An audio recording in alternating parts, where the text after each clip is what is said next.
Yeah.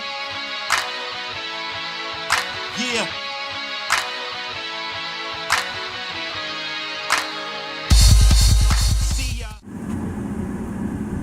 Hey, what's up, fam? How you doing? This is Quan Star, and I'm coming at you with another episode of The Business of Indie Music. Right now, I'm driving on 285, going to pick up my oldest son from school. It is a hot day, so some of the background noise that you're hearing right now is the air conditioning going. But I'm going to speak as loudly as I can and try to get this over as quickly as possible to give you the information and spit these reasons out real quick. Y'all ready? I'm ready. Okay. So, last week I played a show in Roanoke, Virginia. The homies, Pomac and Case Jones, brought me up there. I got a chance to play with another homie out of Baton Rouge, Marcel P. Black, and a slew of other very talented Roanoke artists, right? But we had this nice merch table set up, about 3-4 in a row, made another L with it, had like a little L shape going on for room for all the artists, you know what I'm saying? We set up, and come to find out, we ain't even need that. Only people that had merch was basically me, Pomac, and Marcel. And I would like to say that is an anomaly, but over the years, it has most certainly become the standard with shows. A lot of artists sort of defer to having people go play their music on SoundCloud or stream it from, one of the platforms, Spotify, Tidal, Apple Music, blah, blah, blah, blah, blah. And I want to say that is a huge mistake. It is such a huge mistake that is borderline asinine. I'm going to give you 3 reasons. The 3 reasons why I bring music and have merch to sell to people, right? The first reason is so people can remember me. The second reason is it's an additional revenue stream. And the third reason is that streaming platforms don't pay me as much as it would cost for me to just sell a CD. So let's get into it, right? So a mentor of mine coming into the business that put out, when I had a band before I went solo, I had a band, First Team, put out our first 2 albums, was Drez the Beatnik. And one of the things he told me, I remember playing a show long time ago, probably 2000, you know what I'm saying? 2000, 2001. And we played a show, had a bunch of people there to see us, and come to find out, we didn't have any music to give out, right? He pulled me aside and basically low-key cussed me out, you know what I'm saying? And told me, all those people that came to see you, they gonna forget about you. You should never let people walk away without the opportunity to leave with something in their hands. From then on, I've always made sure I had merch, right? Because I want people to remember me, even if they don't buy nothing. You have a merch table set up. I got my CD set up. I got my book. I got my comic books. I have my shirts folded nice and neat. You know what I'm saying? And when they walk by it, it's still something that it's like promotions. Like, all right, this dude is serious. If you don't have music, people look at you for play. You know what I'm saying? Yeah, he dope, but he ain't gonna do nothing. He ain't doing nothing with it. They might not say that, but that is like what you're telling them subconsciously, right? Now, another reason within that reason is you don't want to give people a reason to not listen to your stuff. And basically telling people to go to iTunes, telling people to go to Google Play or Tidal to stream your stuff, you're basically giving them the opportunity to walk away from a sale. And That's what you are. When you're on stage, your whole purpose of performing is to sell. Is to sell you as an artist. Is to sell your products, which is your music or whatever else you're putting out to the crowd. And when the crowd connects with that, the crowd will want to buy it, period. We can flip it, we can say all the things we want, but that is your purpose when you're on stage. Let's say you're in a room of 50 people and you tell them, oh, go check me out on iTunes, or check me out on Google Play, or check me out on SoundCloud. Like, literally, how many of those people do you really think are going to check you out on SoundCloud and Google Play, right? How many? Like, what? You think 10 are going to check you out? Okay. Let's say 10 check you out on SoundCloud. How much revenue do you create off of those 10 checking you out on SoundCloud? Let me tell you something. This will bring us to one of my other points, how streams aren't as much as you think they are, right?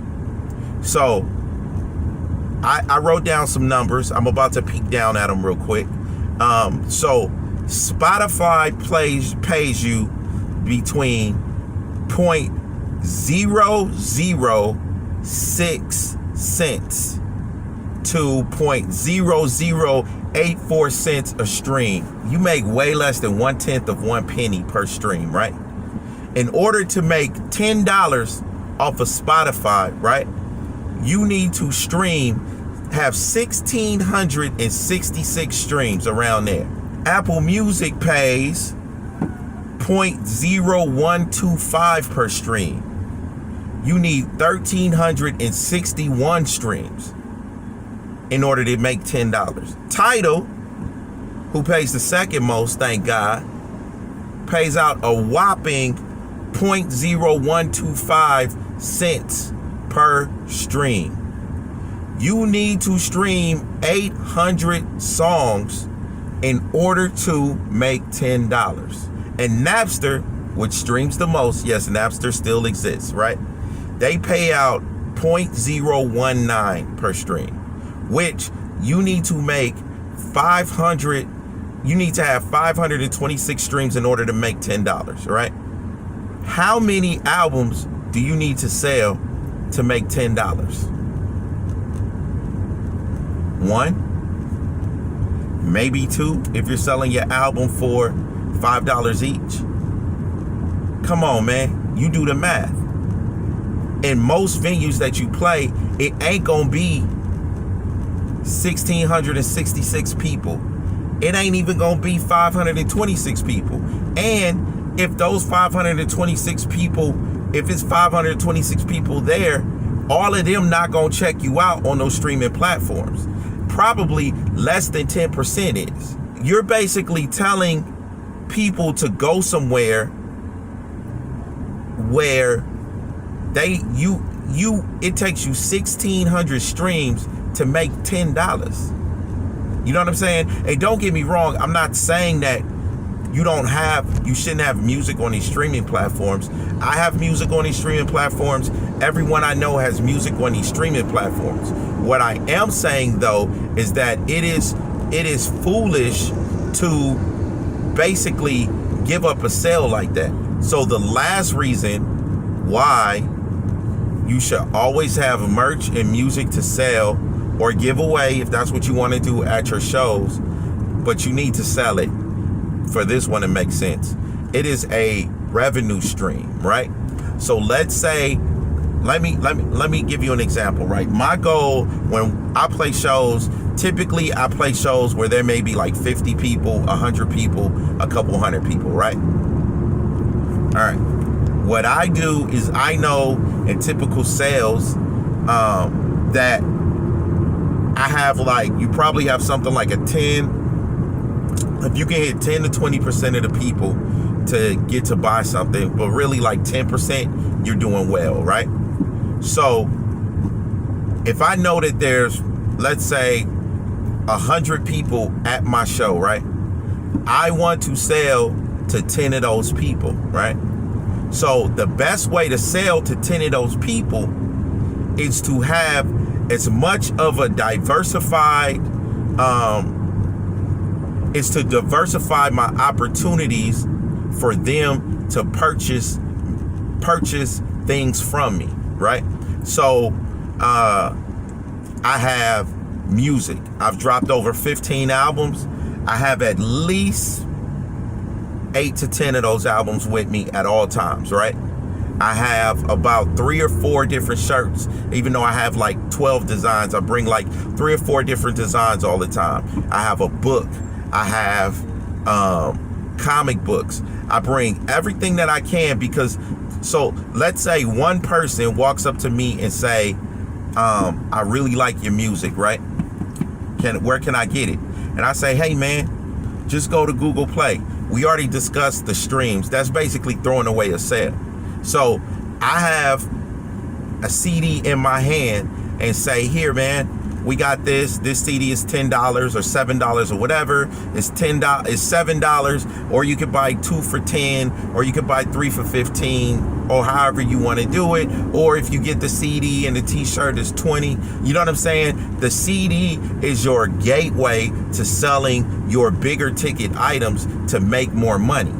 You know what I mean? Because to be perfectly honest, as an independent artist, for the most part, what you make off the door, whether it's a guarantee or a door split, basically more than likely would just cover your expenses with a little bit over. So your real money is going to come from where? Merch sales. Well, that's it for me, man. I just wanted to, honestly, I've been thinking about this all week, and I wanted to figure out a way to talk about it really quickly with you guys, and for other artists for those that don't bring music or have merch to sell, the importance of having merch at your shows. I hope that I helped with that.